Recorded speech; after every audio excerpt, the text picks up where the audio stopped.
The 13-day journey of official campaigning for the April general election started today. We take a closer look at what rival parties and stump speakers had to say about the high-stakes election. Bus drivers in Seoul and their employers hammer out an agreement over a wage hike, ending the drivers' 11-hour strike on Thursday. The service is now back up and running. South Korea and the U.S. have added 2 entities and 4 individuals to their sanctions list linked to illicit funding for the regime's nuclear and missile development. It's March 28, 2024. This is Newscenter. Good evening. Thank you for joining us. I'm Yoon Jung-min. We begin with the official campaigning, which started today for the general election that's 13 days away.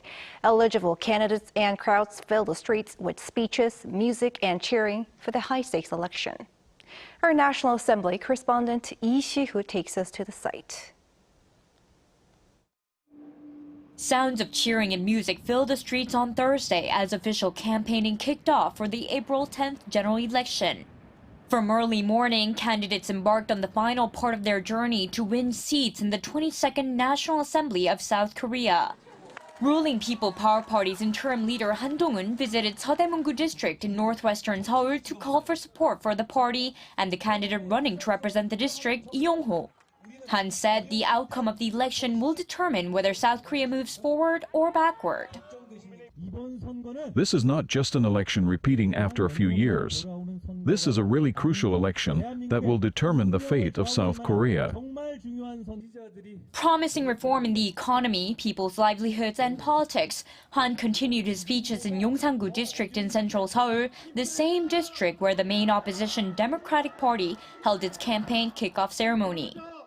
DP leader Lee Jae-myung encouraged support for his party, calling the election a place for judgment. This election isn't a place for the Democratic Party and our candidates to win, but where the citizens can declare that they are the sovereign of this country. Lee supported candidate Kang Tae-ung running in the district before moving on to other districts in Seoul and Incheon City, also in the capital region. Meanwhile, minor parties launched their campaigns at key locations nationwide, with the Reform Party led by the former PPP leader Lee Jun-seok in Seoul, and Saemilye Party led by the former Prime Minister Lee Na-kyun in Daejeon, the Rebuilding Korea Party launched by former Justice Minister Jo Guk in Busan, and the Green Justice Party, a coalition formed by the Justice Party and the Green Party Korea in Goyang. The fierce race for seats in the National Assembly will last for 13 days, up until the day before Election Day. Until then, expect to see colorful posters and hear catchy songs out in the streets. Lee Si-hoo, Arirang News. Seoul's unionized bus drivers went on a strike early Thursday morning after negotiations over a wage hike failed. The walkout did not last long, though, as the union and management hammered out an agreement this afternoon. Our Kim Bo-kyung tells us how the strike progressed. A sigh of relief indeed. The strike by Seoul bus drivers began at 4 a.m. on Thursday, and this definitely caused commuters to suffer in the morning. Fortunately, an agreement was reached later in the day at 3 p.m., and buses began running across the capital again. The Seoul Bus Union and management have been negotiating over a wage hike for 3 months, starting December 28th last year. Final wage talks took place on Wednesday at 3 p.m. and ran through early Thursday morning. The union was demanding a more than 12% increase in hourly wages, while management was pushing for 2.5%. The National Labor Relations Commission came up with an arbitration plan, increasing the hourly wage by 6.1%. But the two sides failed to agree on this, leading to a halt in operations for the first time in 12 years. With more than 97% of services in Seoul affected, that is 7,210 intracity buses, commuters suffered serious inconvenience in the morning. Other buses except for Blue, intracity buses are running, and it is making it quite difficult to commute. Fortunately, the strike did not last very long. The union and the management were able to strike a deal at around Thursday 3 p.m. to raise wages by 4.48% for this year and to give around $480 as extra holiday pay, leading to the end of the strike. Kim Bo-kyung, Arirang News. Measures were unveiled today to prevent rural areas from going extinct, such as easing regulations, helping young farmers to thrive, and encouraging more people to stay or move to those areas. Our Lee Soo-jin tells us more. South Korea will combat agricultural decline by easing certain regulations, according to plans announced following an emergency economic meeting on Thursday hosted by Finance Minister Choi Sang-mok and participated in by relevant ministers. The government will reform agricultural land regulations to revitalize farmland living standards and local economies nationwide.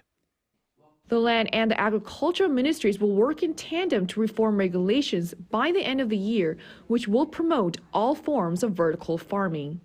Vertical farming has long been seen as a tool to adapt to climate change, as it provides a localized year-round supply of fresh produce. South Korea's export of its technological expertise in this area is also expected to continue increasing, highlighting the importance of relaxing regulations.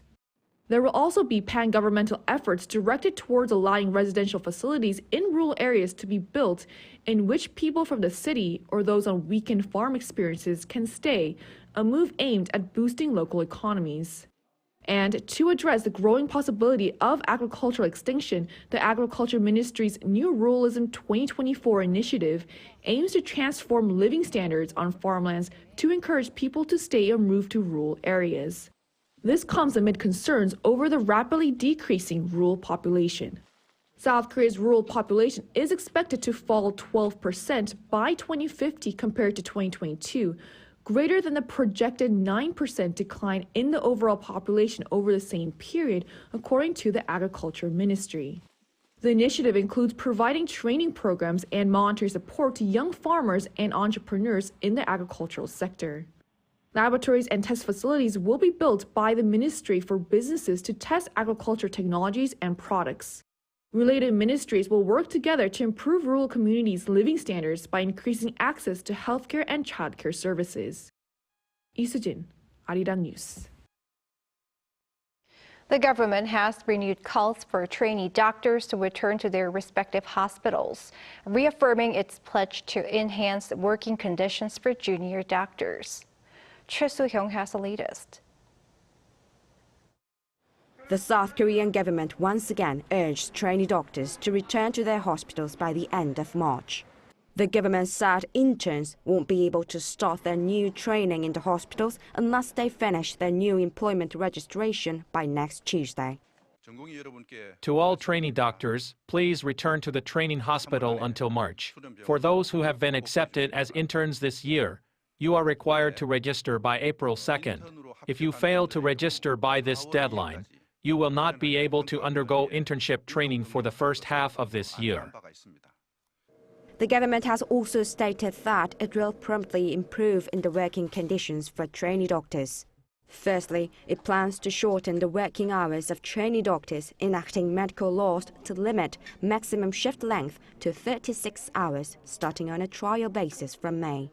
The government will provide additional training expenses of 1 million Korean won, almost $900 to trainee doctors in essential medical sectors like obstetrics and emergency medicine. The number of cooperating hospitals for cancer patients will be expanded from the existing 100 to 150. Currently, President Yoon Suk-yeol has proposed discussions with the medical community on the healthcare budget and healthcare reforms. The government has been presenting numerous alternative measures over the past few days. However, the medical community's response has been firm. Im Hyun-taek, a pediatrician elected as the new leader of the Korean Medical Association, insists on completely nullifying the government's plan to increase medical school admissions by 2,000 places. Moreover, professors from so-called Big Five medical schools in Seoul, including Seoul National University, Yonsei University, Ulsan University, Catholic University, and Sungkyunkwan University, have all agreed to submit resignation letters. Among the trainee doctors who began resigning 6 weeks ago, none have returned yet, and over 10,000 medical students have applied for leave. To minimize disruption to patient care, the government says it will deploy an additional 1,900 physician assistant nurses and 200 more public health doctors. Choi Hyung, Arirang News. On the security front, a fresh joint sanctions endeavor by Seoul and Washington has blacklisted 2 institutions and 4 individuals linked to illicit funding of Pyongyang's hostile weapons ambitions. Pei Yun-ji has more. South Korea and the U.S. have newly added 2 entities and 4 individuals to their sanctions list for their involvement in illicit financing and generating revenue through overseas North Korean information technology workers that are used to fund the regime's nuclear and missile development. This includes a UAE-based firm called Pioneer Bangkok Star Real Estate and a Russia-based company called Alice LLC. South Korea's foreign ministry explained Thursday that the 2 companies were sanctioned for engaging in the dispatch and operations of North Korean IT workers abroad.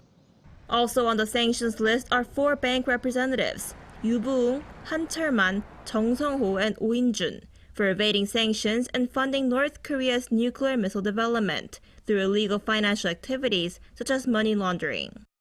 The foreign ministry said Yoo Bu-ung in particular is a person that South Korea and the U.S. have both been tracking. The U.S. State Department also described Yoo as a linchpin in North Korea's illicit financial activities and a person that's skilled at employing various schemes to avoid detection. The latest action aligns with the 6th South Korea-U.S. Working Group meeting to counter North Korean cyber threats, a 2-day meeting that began Wednesday in Washington, D.C. Seoul's foreign ministry said the sanctions are expected to raise awareness of the risks related to transactions involving these individuals and entities, not just domestically, but also within the international community. A recent report by a panel of experts at the United Nations shows North Korea has obtained about half of its total foreign currency income through financial theft, such as hacking and cyber attacks. And these funds were used to cover 40% of the resources needed for developing weapons of mass destruction. Pei Yun-ji, Arirang News. Israeli strikes on Gaza haven't let up in the 2 days following a UN Security Council resolution calling for a ceasefire in the besieged Strip. In the meantime, Israel is rescheduling a meeting with U.S. officials after it canceled its plan to send a high-level delegation to Washington. Chung Eun-ju has the latest.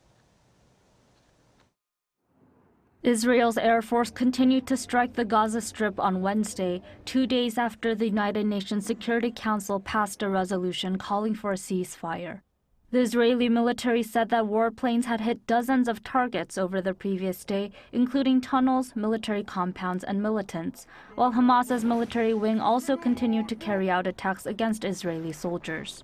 The same day, 3 Palestinian human rights groups said that the Israeli bombardment of Rafah, where hundreds of thousands of displaced Gazans are sheltering, had intensified over the previous 72 hours.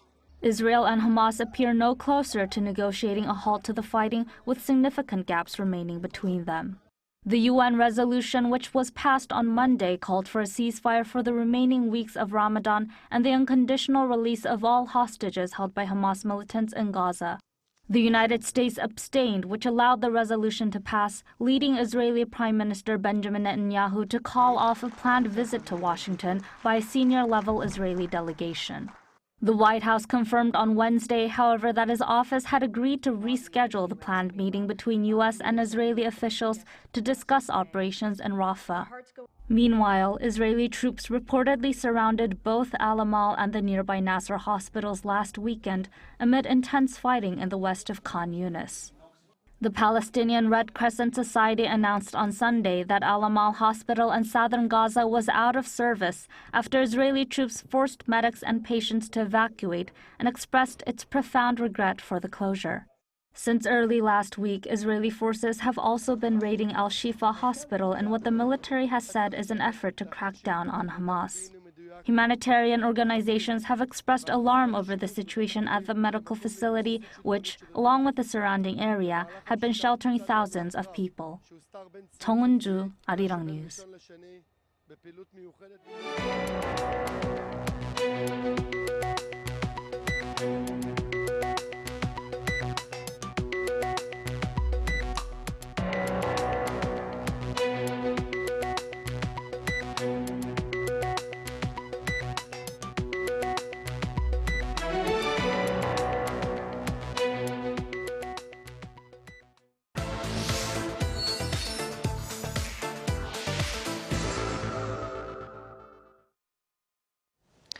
Ever since the launch of OpenAI's ChatGPT in 2022, the artificial intelligence market has been growing, and so has the semiconductor sector as the central driving system. Last week, global and domestic firms alike unveiled their latest AI chip technology as related chip race heightens. Our business correspondent Moon Hae-ryun joins us in the studio to tell us more. Welcome, Hae-ryun. Good evening, Jung-min. Evening. Hae-ryun, so what is the global semiconductor market looking like at the moment? Well, Jung-min, it's easier if you think about the semiconductor industry in two different categories. So the memory and the non-memory chips. Memory chips are those that store information, and there are different kinds of non-memory chips, such as logic chips. You've probably heard terms like CPU, GPU, and NPU, but they're essentially different types of chips that serve different functions, such as visual display or deep learning, that are essential in AI systems. So with the boom in the AI market, non-memory semiconductors are riding on a high. The global semiconductor market was at nearly $600 billion in 2022. And according to data from the Korean Institute for Industrial Economics and Trade, memory chips accounted for just under 24% of global sales. Non-memory chips, on the other hand, took more than a three-quarter portion of that pie. It's worth noting that AI systems use both logic and memory chips, so it's not just about the lack of demand for memory conductors.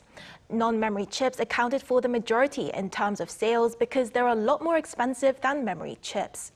This poses something of a dilemma for South Korea's chip industry, as while South Korea is the market leader for memory chips with more than a 60% global market share, it accounts for less than 5% in the non-memory chip sector.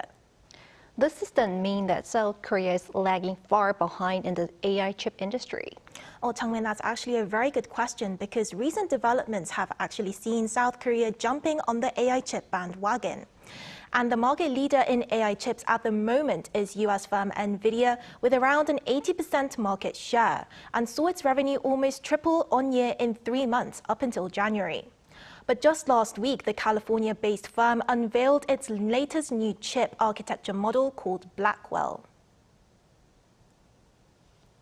So that these two sides of the Blackwell chip have no clue which side they're on. There's no memory locality issues, no cache issues. It's just one giant chip. So the new chip claims to be 30 times faster at performing tasks than its predecessor, and that NVIDIA's major customers such as Google and OpenAI are expected to start using it later this year. But in the same week, South Korean tech giant Samsung Electronics also introduced its first AI chip, the Mach 1.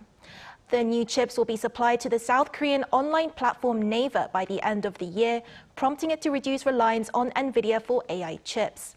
But it's difficult to say that the Mach 1 is direct competition for NVIDIA's Blackwell chips, as they bring different things to the table. In terms of function, NVIDIA's chips are designed for both AI training and inference, whereas Samsung's chips are more focused on the inference aspect that runs live data through a trained model to make new predictions or conclusions. So Blackwell needs a high bandwidth memory chip that allows faster transfer rates. But with the Mach 1, Samsung Electronics claims it will be set up with a low power memory chip, which means that it will be a lot cheaper than those using an HBM.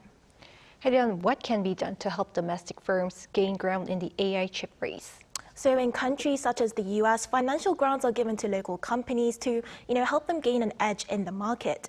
And just last week, the US Department of Commerce offered up to $8.5 billion to advance Intel's commercial semiconductor projects. But in South Korea, experts say that owing to structural differences in the industry, just providing funding support won't help, and a long-term plan needs to be established to help domestic companies. And here's what one expert said. Problems with labor shortages and protecting new technologies have emerged recently in South Korea, so tackling those issues will be more important than any financial concerns. This sentiment was reflected in a recent meeting with industry leaders and the Ministry of Economy, Finance, where companies mentioned the need for government support in introducing domestic AI technology in the public sector and easing regulations on AI learning data security. All right, thanks for your report today, Hae-ryun. Thank you for having me.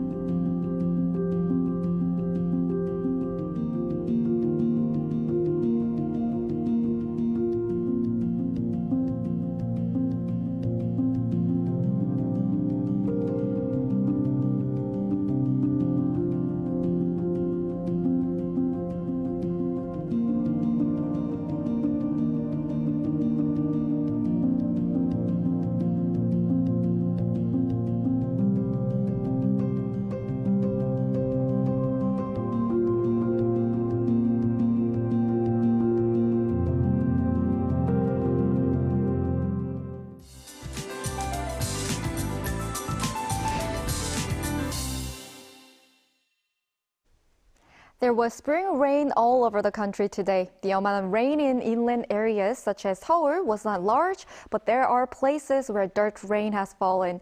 This is because the yellow dust came from overseas yesterday. Rain will mostly stop tonight, but the yellow dust is expected to affect the inland areas further by tomorrow. Thus, fine dust concentrations are likely to soar to very bad levels between tonight and tomorrow.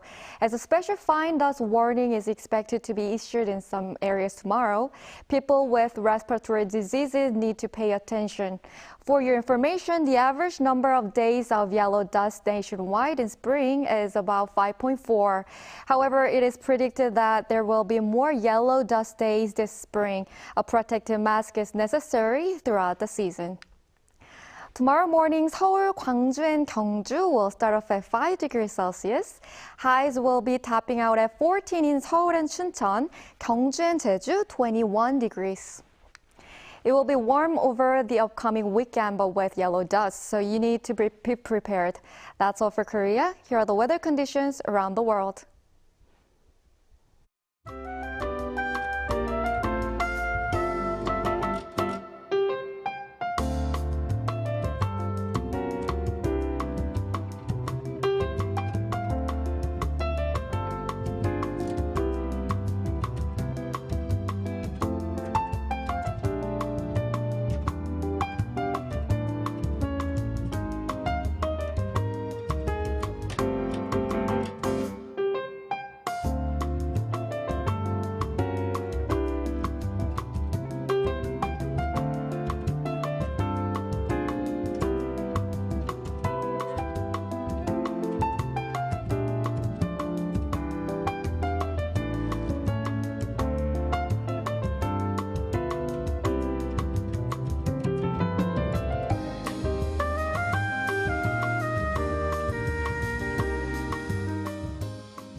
That is Newscenter for tonight. Thanks for watching. A panel session coming up.